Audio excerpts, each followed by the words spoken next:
Deactivate Messenger account. Hello everyone, welcome to this channel. I'm Emily and I'm here to help you out today. So without any delay, let's get started. So first of all, make sure you have stable Wi-Fi connection on your device, and as you do that, simply what you need to do is tap on the Facebook application on your device and make sure you're logged into your account.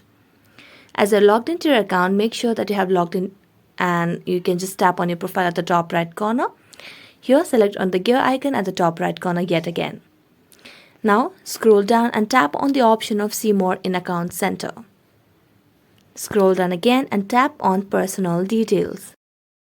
Now, tap on Account Ownership and Control, and here you'll have two options, Memorialization and Deactivation or Deletion. So just tap on it and then tap on the profile. And here, what you simply need to do is tap on Deactivate Account. So what happens is, in order to deactivate your Messenger account, you have to deactivate your Facebook account as well. So when you deactivate your Facebook account, you automatically deactivate your Messenger account as well. So you just have to tap on Continue and then tap on Continue again and enter your password, and that's done. So thank you so much for watching this video. See you next time.